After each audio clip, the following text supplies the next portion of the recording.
This video is brought to you by Squarespace, the place to go for all of your website needs. Hop over to www.squarespace.com/hugh for a free trial, and if you like what you see and want to move forward, receive 10% off your first order by using the discount code HUGH at checkout. Thanks, Squarespace. At the end of the day, a brand, BMW, McDonald's, Sony G Master, is a promise. At the launch of Sony's original G Master series, 7 years ago? The promise was simple. These would be the best lenses Sony makes. But with the release of the 70-200 2.8 G Master Mark II in 2021, followed up by the 24-70mm 2.8 G Master Mark II in 2022, which proved that the 70-200 wasn't a fluke, G Master Mark II became a sub-brand with a new, if implicit, promise. Not only would these lenses offer the highest image quality in the smallest, lightest, fastest, quietest, highest performing autofocus envelope Sony made, with the best weather sealing now that I think about it too, but on balance, they'd be better than just about what everyone else made too. And now, this morning, we have the announcement of the 16-35 2.8 G Master II to complete the Holy Trinity. Long story short, promise kept.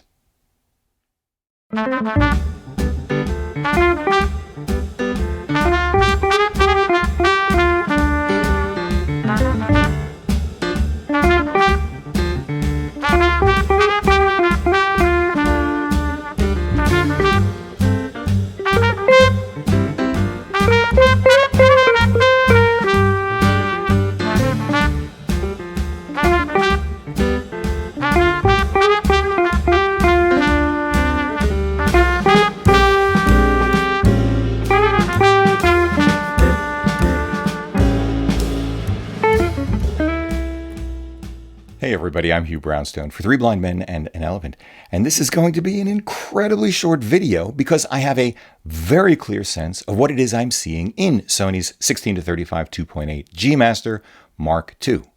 Well, what I saw in a pre-production sample in the time I had with it, which was phenomenal performance.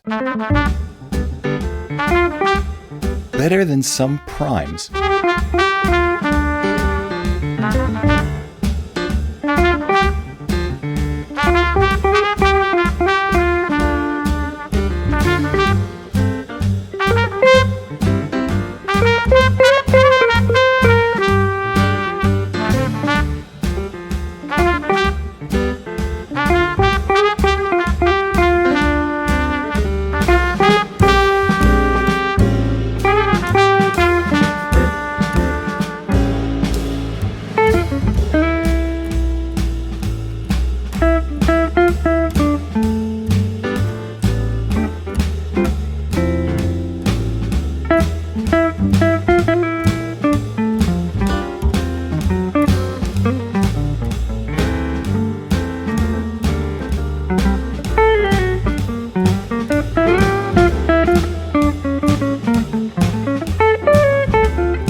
Although there was a blip in my studio testing, shooting at the minimum 16mm wide open near minimum focusing distance, so that is a follow-up item for me to double check when a production copy becomes available.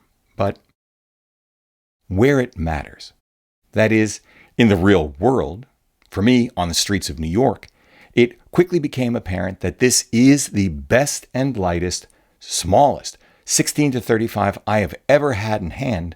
So it really is as simple as this. If you are a professional Sony shooter, reliant on highest quality zooms. If you need to go wider than your standard zoom for event work, documentary work, landscape, travel, real estate, or architecture. If you need fast. If you need small, light, quick to focus. And if you really do want or need the highest image quality out there in a zoom, this is the Holy Trinity wide zoom to get. Ditto if you are a well-heeled enthusiast Sony shooter, especially if you are a street photography fan. Actually, it is able to show tall buildings in a single frame when shifted to a vertical hold, great for getting in close for people shots when shooting horizontally, zooming out to the canonical field of view of a 35mm without pausing to swap lenses. It is also small and light enough to be not too taxing to schlep around all day, unless you're carrying around a couple of other Holy Trinity zooms as well. Although you may be fascinated to learn, as I was, how much weight Sony has been able to trim from the Gen 1 Holy Trinity, which is a whopping 7.1 pounds.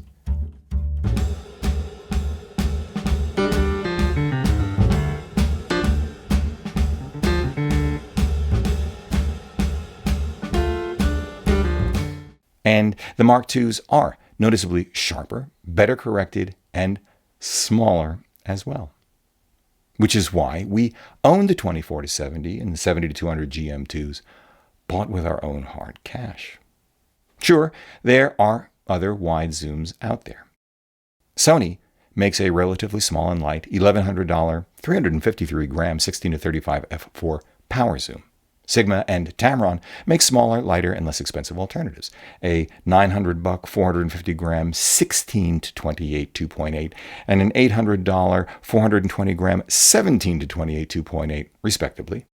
And then there are a few zoom options out there even wider. Sigma's $1,300 795-gram 14-24 2.8 DGD and art, and Sony's own $1,800 565-gram 12-24 f4G, and their Big Daddy $3,000 847-gram 14-24 2.8 G Master as well. But 14mm is a very wide, reasonably difficult field of view to do well, never mind 12mm.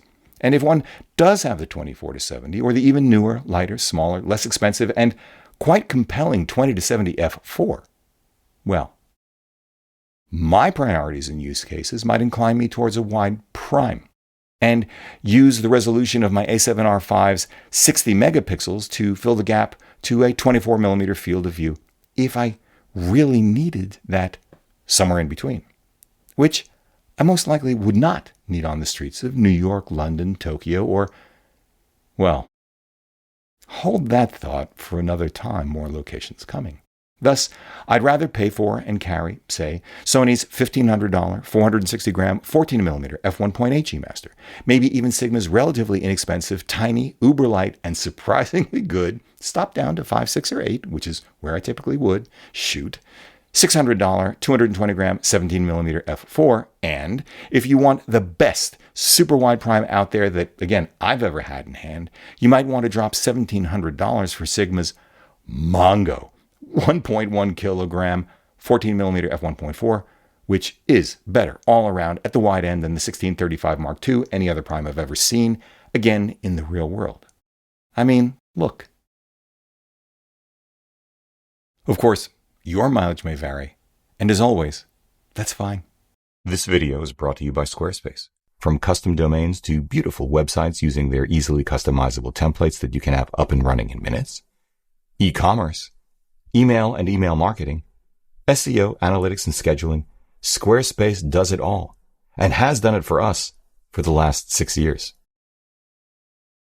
If you are a small to mid-sized business in any industry, Squarespace is the place to go for all of your website needs. Hop over to www.squarespace.com/Hugh for a free trial. And if you like what you see and want to move forward, receive 10% off your first order by using the discount code Hugh at checkout. Thanks, Squarespace.